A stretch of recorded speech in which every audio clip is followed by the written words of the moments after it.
Alright, what is going on, guys? I'm here live at the Pro Play Tour Invitational with Marcel Russell, who just came off a top 16 at our main event, playing Baby on Baby.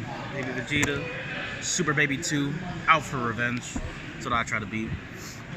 So this is Star Baby, you know, the good old reliable dual attack leader. Because you take a life, you restand it. Backside, he's literally dual attack. And you draw a card when you attack, but once per turn. Untap 2, draw 2 when he awakens. So let's get back into the deck. Start out with our check lands. Weast the Spectator. This just energy fixes for your deck, because you're a red-yellow deck. It just makes your charges way easier. You definitely want to charge 3 yellow total, but you definitely want to have some red in there at the same time. So this is ideal. 3 Nimbi. You want to be able to survive and then crack back on the next turn. So against any deck that tries to kill you all in one turn, you Nimbus and stop their turn, and it becomes your turn, you kill them back. So the best offense is a great defense. So we just need to stop one turn, so we play Nimbuses. 4 super combos, Jocko's 10k all the time, draw a card at 4 less life, the usual. Lutz Wave Generators. This is your top 5 searcher for 0, but you can only play 1 per turn. This finds any of your baby cards and untaps a yellow energy. It includes yellow-red energy, so if you need a red energy up, you can actually untap the multi. Baby Mew. This is the cycle package. Mew finds the baby from the deck, and then the baby top 3 draw 3, pitch 2. So you fix up your hand and fill up the graveyard. So very, very good synergy. Is red and yellow arrival fodder because they're both 5k and they're on the board. So easy 10k combo power while being red and yellow arrival.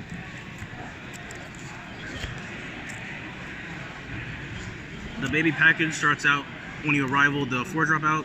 So 1 yellow energy for 1 red and yellow in their combo area. You can arrival this card out for 1. 4-drop barrier, 15k. Never really attack with it, but you do want to produce it on the board by turn 2, turn 3 latest. And that starts your chain, because that evolves into this guy. For 0 energy, you can evolve into the 5-drop over a 4, and it draws you a card and minuses 5 on their board. And it's a 25k double striker. So essentially for 1 energy, you can get out a 25k double striker. Very powerful. After that, this card can evolve up the chain even further. For 1 energy, you can go to a 6-drop red baby. This is a triple striker that when you attack, you draw a card and minus something 20k. And when a card is played, you also minus a card. And you draw a card. So this is you just gotta want to sit on this card because both turns the auto comes back. But it's the first card played per turn. So when you attack, you kill something on their board, and when they play another card, it's gonna die immediately. He's powerfully defensively and offensively. He just want to be on the board. And on top of this, you can evolve the 7-drop over a 5 cost or higher. So the 5-drop and the 6-drop you can still evolve this card on top of it. This is how you self-awaken. You can take as much life as you need. Every time you take a life, you minus your opponent's leader by 5k power for the duration of the whole turn. So even small attacks can get through for big damage. And this is offering, so when you play it, your opponent either crits a life or you draw 2 cards. It's their choice. Usually they let you draw 2. They don't want to lose that life. Life is precious. The new tech cards for this meta is going to be the 8-drop Vengeful Blow Baby. So whenever a 30k power baby gets removed, which is the 6-drop and the 7-drop, if these get removed or KO'd somehow, you can special summon this card from your hand. And what it does is absorbs it absorbs a Vegeta GT from your drop area and lets you summon any 30k baby from your hand, which would be these targets. These are all 30k power babies. So any of them, as long as it's in your hand and this gets special summoned, you can evolve on top of it for 0 energy just by absorbing it from their drop area, your Vegeta. The best play is obviously to cheat this one out, because this has no reduction. This is you have to card cast this for 5. This you can evolve for 4 or 1 for the 5 drop. This is 2. So if you can cheat this out, that's the ultimate play. What this guy does is deflect, offering, activate battle, one of the strongest activate battles in the game right now. You take 3 cards from your hand, pitch them, add a card from their life to your hand, and your opponent's board gets wiped by negative 20k power, including their leader, for the whole turn. So pretty much plays it's like the same as this card, plus a board wipe at the same time. And the additional factor is that it wipes the skills from your opponent's leader, so you actually can beat the Surge decks because their skills aren't active for that one turn. So it's really relevant.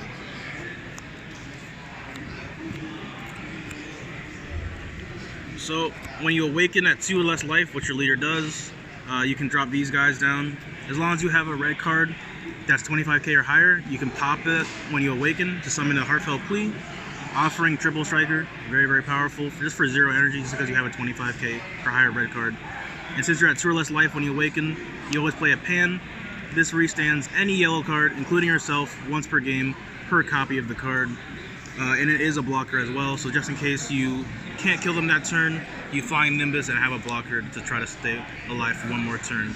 What's up, fellow top 16 player? What's up? Another way to go 25k red battle card is going to be your Beerus No Holds Bar.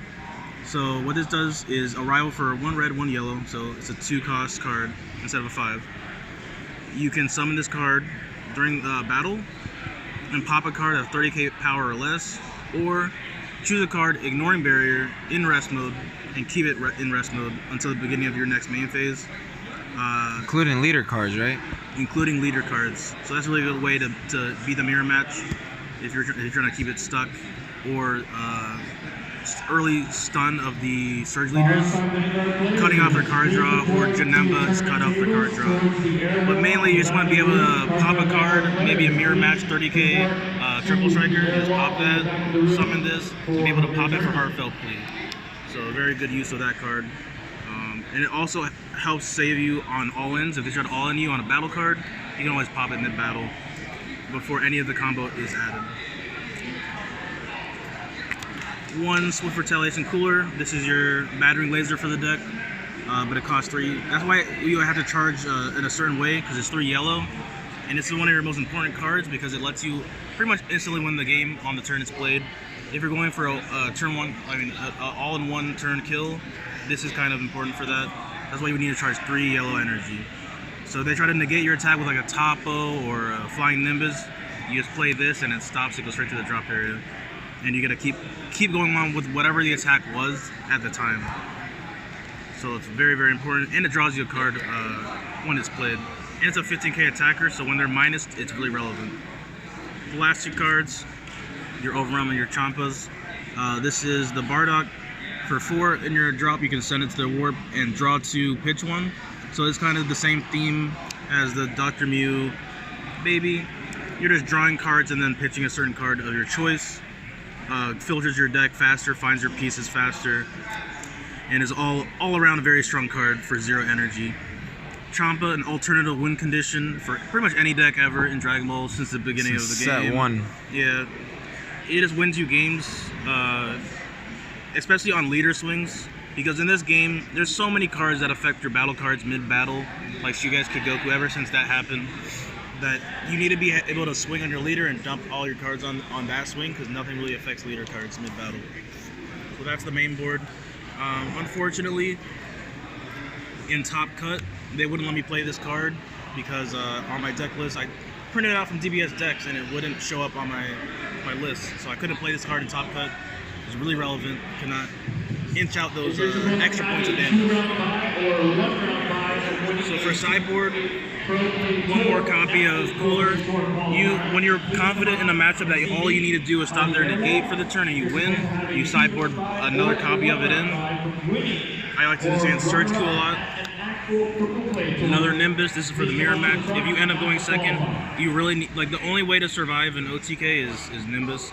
If you Nimbus twice in 1 turn, it's kind of like you let them pass the turn for sure.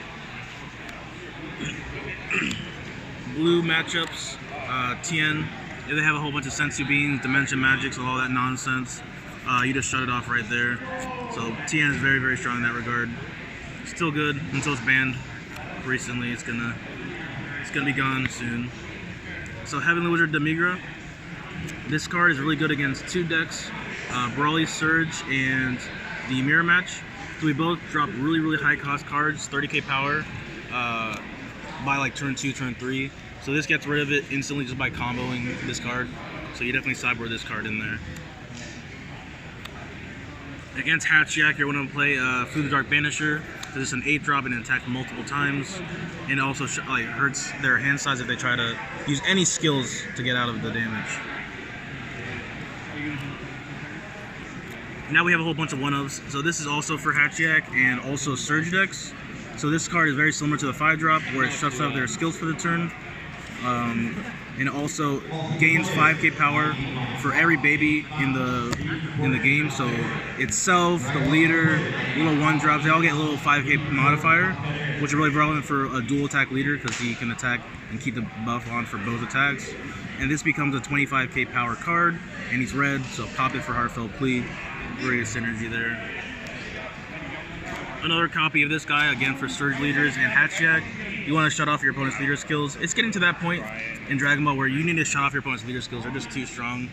And that in the Surge meta, you're definitely going to be using this card a lot more. And you can cheat it out with the 8-drop, like I said. So really strong. Another copy of the 6-drop. Whenever it's relevant, you add it in another copy. If you just want to sit on it. Against Hatchiyak, it's very relevant because you just clear their board over and over again, and they can't play a board because it'll die instantly. They don't play a lot of barrier cards. Another copy of the 7-drop. So against decks that you are confident that you can OTK them, you need to be able to just take all your life in one turn and go for game instantly. So I sideboard in a cooler and this card and matchups that I think especially if I'm going first and I'm confident I can just win on turn 3, decided another copy of this. Beerus, don't really know what I put this in here for.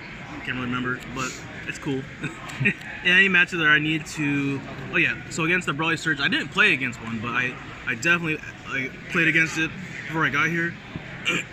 Their 30k on turn 2, turn 3 is just too... You can't really deal with it, so you need to get rid of it as fast as possible, and Beerus can kill a 30k power card, so that's why I put it in there. And the ultimate tech against Brawly Surge is this guy. So what I felt a lot of problem, because it's the worst matchup for this deck, Brawly Surge. The main problem that I kept running into was my 4-drop. Kept getting minus 15k ignoring barrier by the 6-drop, and I kept losing because I never established a chain because it kept killing it. So what I would do is attack, combo a red, combo a yellow, arrival, and play Flaming Deathfall, so my leader got power and my card got power. So the power was 25k, so even if they negged it by 15, it would still live. And I just needed one turn of it living for me to pull that off. So that is the only reason why that card is in here. Did not end up going against a single Brawly Surge deck, but that is very important. I need to figure out a way to be able to consistently beat Surge Broly, because that is an extreme problem I have. But other than that, that's all I got for you guys. Shout out to Pro Play Games for hosting a great event, and we'll see you guys next time. All right, Marcel, we'll see you. Peace.